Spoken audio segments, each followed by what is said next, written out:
Hi, guys. Welcome to the first ever Across the Map podcast. I'm Erin Kai, and I'm tuning in from New Jersey. Hi, I'm Vika Miliaieva and I'm tuning in from Florida. Hi, I'm Charlotte Rieger and I'm tuning in from Tokyo. So, in this podcast, we come together to explore what unites us and what makes us unique.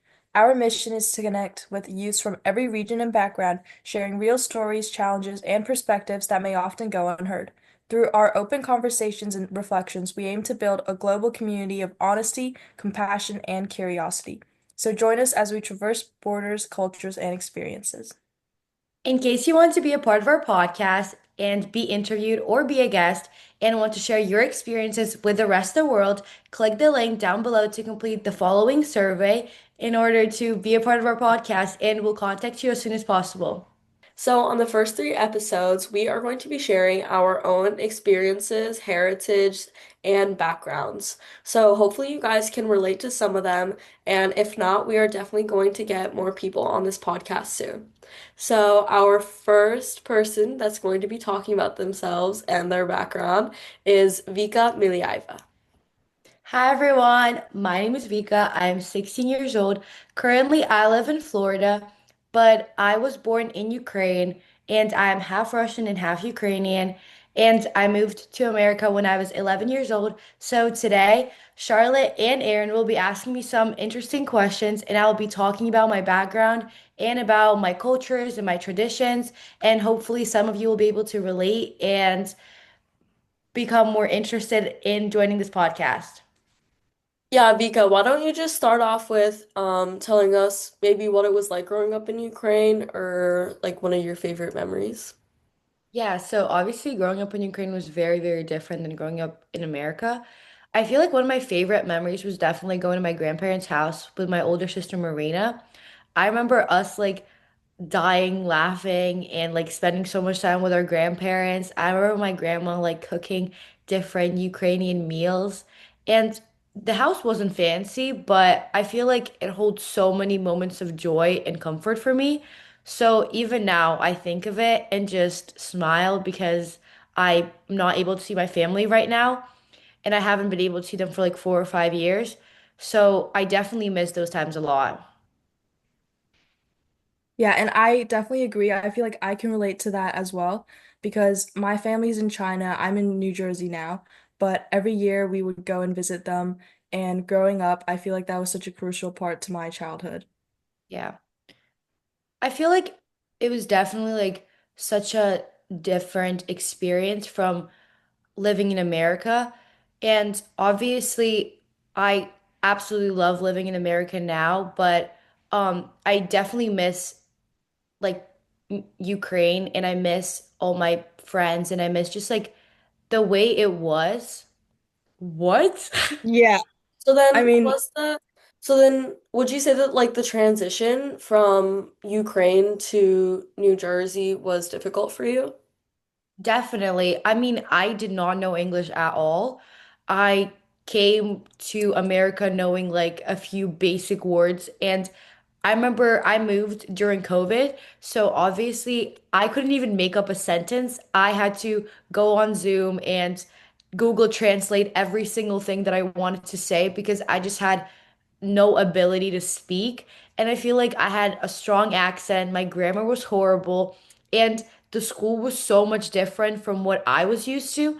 So it was definitely a very, very different and difficult transition for me. But I feel like being able to overcome something like that is remains one of my biggest achievements. Yeah, I remember because we all met in the sixth grade, so it was definitely really interesting learning how like, everybody adjusted not only to middle school but even to like a whole new country, like how you had just yeah. moved there. So I mean, what would you say the hardest part about adjusting to life in the States was? I feel like honestly, everything was very difficult because it was a completely different country. Was, I mean, like it was nothing like I used to, like it was nothing like my previous life in Ukraine. So I had to adjust to everything new First of all, the language completely different. I mean, I knew like what like hello and my name is Vika. That's basically that was my entire vocabulary. And I feel like also people were very, very different back in Ukraine. My school, the teachers, just be like, I feel like my entire life changed in like a span of, I feel like a month. And it was like just such a big transition for me. So I feel like I can't even highlight like the most difficult part because everything just seemed impossible at the moment. Yeah, I mean, moving to a whole new country, like the culture shock is really difficult to handle. You moved in 2020, right? Yeah, yeah. So during that time, like COVID, would you say it was more difficult? Did it add any more difficulties for you to like balance between being Ukrainian and American, or do you feel it came naturally to you? I feel like at one point it definitely came naturally, but I feel like when I just moved, I feel like in some ways COVID and Zoom definitely benefited me because I was able to stay on Zoom and kind of adjust because I feel like if it was in person, I would have a harder time adjusting because just seeing everyone in person and having to communicate with people in real life honestly was terrifying for me. But I feel like it was, yeah, I definitely agree with it was very difficult to be Ukrainian and American at the same time because obviously I wanted to keep my culture um and I feel like I was just really afraid of like forgetting and like losing myself. And especially I was afraid of like forgetting my language, like forgetting Ukrainian and Russian. That was a huge part of me, like my entire life. And but at the same time, I really wanted to fit in and be American because I felt like um I didn't always understand what people were saying, and I felt almost different from everyone else. And I feel like also like a really hard part was that I could see people looking at me weirdly whenever I spoke or whenever I made a mistake. So it was definitely challenging, and I feel like that just added to me wanting to become more American and kind of letting go of my past, trying to forget about like the past in Ukraine because I just wanted to fit in so badly. Yeah, I know like a lot of kids that move to different countries, they feel more like an outsider, like kind of what you've been describing. So, I just wanted to know like how did you kind of cope with like in those moments where you felt like different from others? So obviously, when I just moved here and communicating with other like people my age was very difficult because I felt like belittled so many times, and I feel like people didn't respect me because I didn't know how to speak English. I was just like, obviously, my personality differed so much from everyone else because I just moved from Ukraine and I was a completely different person back in there. So I feel like I definitely had to change myself and who I was. And definitely, like back in sixth grade, like I lost myself a little because of how difficult it was to connect with everyone else. But I feel like something that really, really helped me was finding the right group of people and people who truly respected me and who loved me for who I was and who made me feel loved and appreciated. Yeah, that's great. Yeah. And like through your experiences, do you think you have any advice that you could give to other people that are maybe also transitioning to moving to a new country and are currently having a hard time doing that? One piece of advice that I would give to everyone who would might be going through the same experience as I did is just don't worry. Like, and you're going to be okay. Obviously, it might take time and it will take time to adjust, to connect with people, to adapt, but it's okay because you're definitely not alone with this. I've met so many people who have moved from country to country who have had to learn like a completely new language. And even if you feel out of place right now, you will find your people eventually. So just try and talk to different people, and I promise you it'll be okay. And with time, you will be able to connect and find the right people who truly love and appreciate you. Yeah, thank Yeah. you so much for that, Vika. I definitely agree and can relate to that as well. But kind of transitioning off your original move, um, kind of wanted to move into a more sensitive subject. So when the war broke out, the Russian and Ukraine war, the year after you moved, what was that moment like for you and for your family? Honestly, I will never forget that day. It was honestly truly a heartbreaking moment for me. I was sitting on the couch with my sister, and then my mom started screaming and telling us that Russia was bombing Ukraine. And I ran upstairs to my phone and started texting at the time, my best friend from Ukraine. And she was telling me that she could feel her house shaking and she could see the bombs. And honestly, then I just started bawling my eyes out. And I didn't know what to do because obviously, I couldn't do anything about the situation, the war in Ukraine. I couldn't fly to Ukraine and help my best friend. It was impossible. So I feel like I was just useless in that moment and I couldn't do anything about it.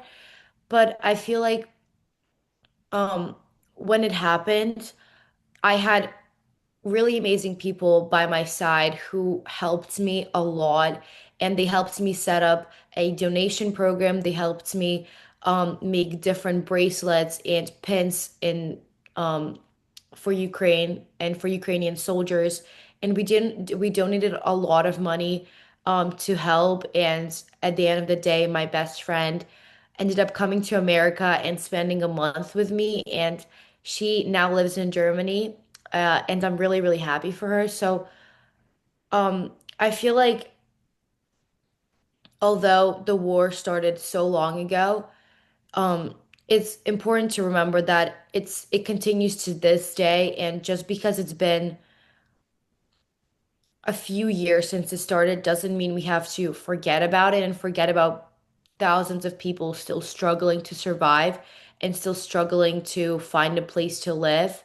So I feel like as much as easy it is to forget, I feel like it's important to understand that obviously we're not going through these like horrors right now, but hundreds of thousands of people are.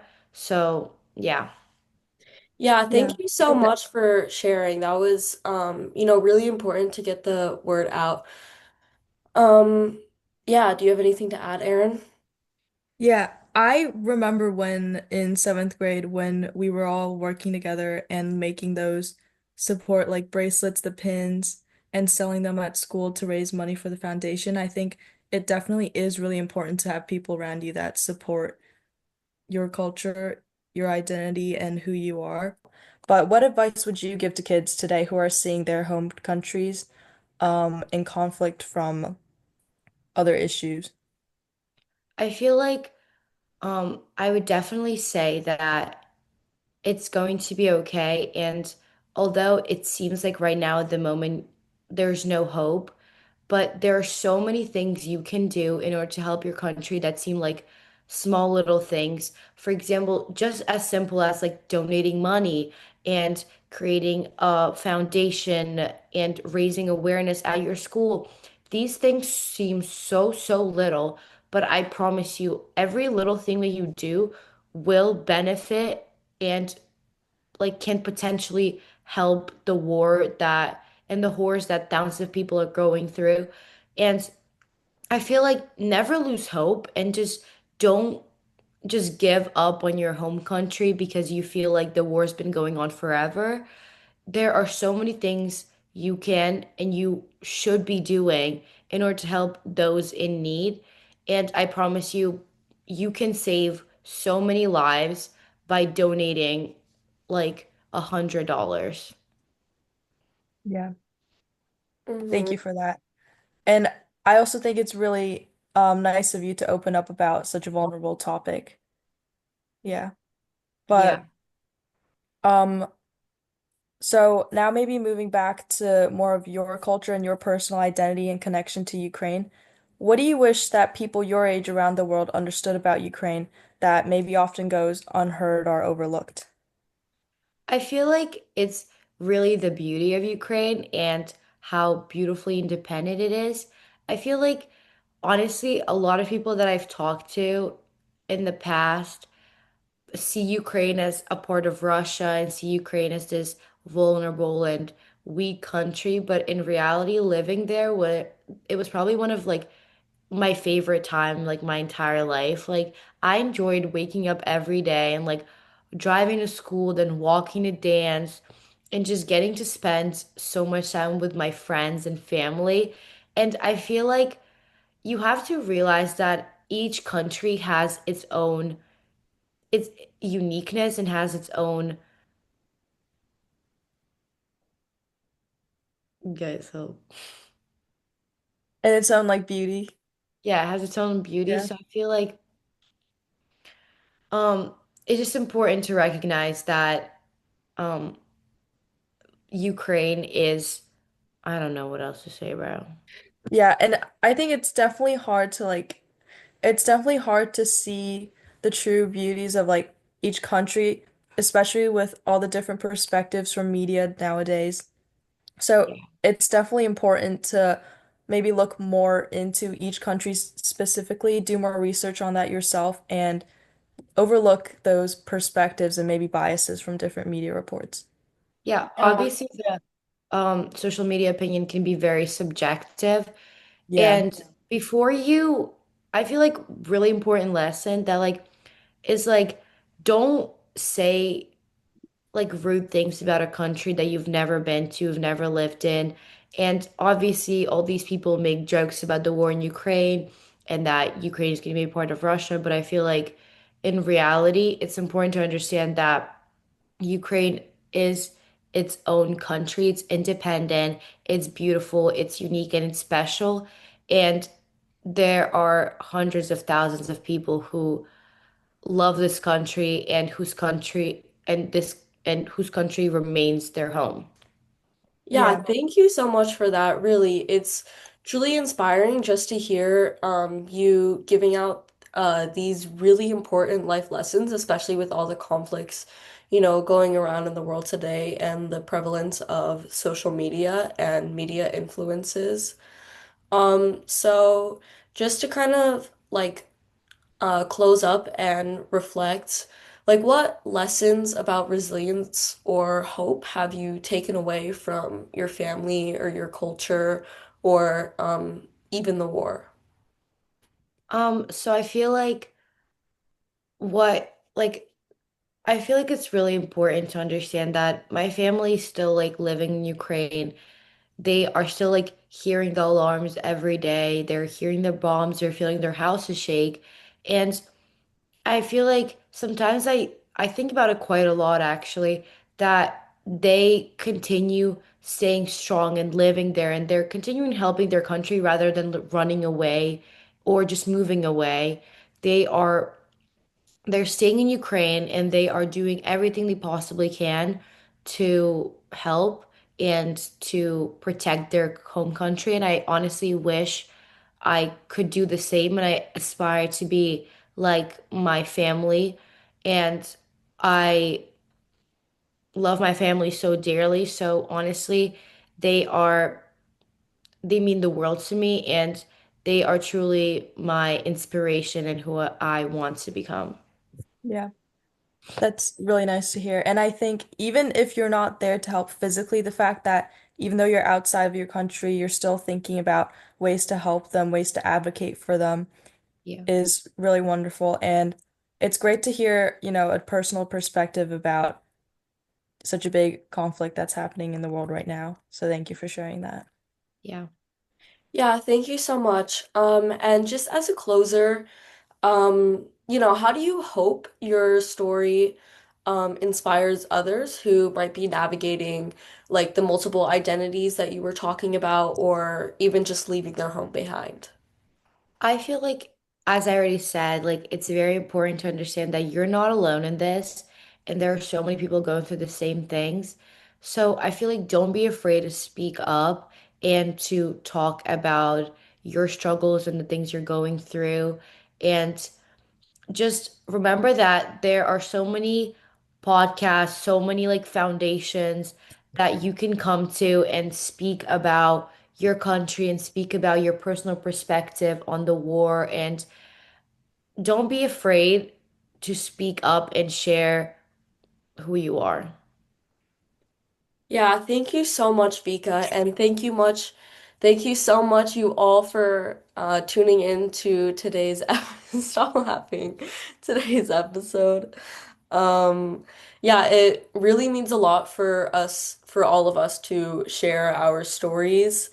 And definitely make sure you check the description box if you or your family member or your friend wants to come on and share their story and their perspective and help others learn and grow while navigating, the world around them and all of the global issues. Yeah, thank you so Yeah. much for coming by and stopping by and listening to this podcast. We would love to have more and more of you talking about your experiences, and we would love to listen to everyone. And yeah, just make sure you don't forget to fill out the survey. Yeah. See you guys next week. Bye. We were Across Bye. the Bow podcast.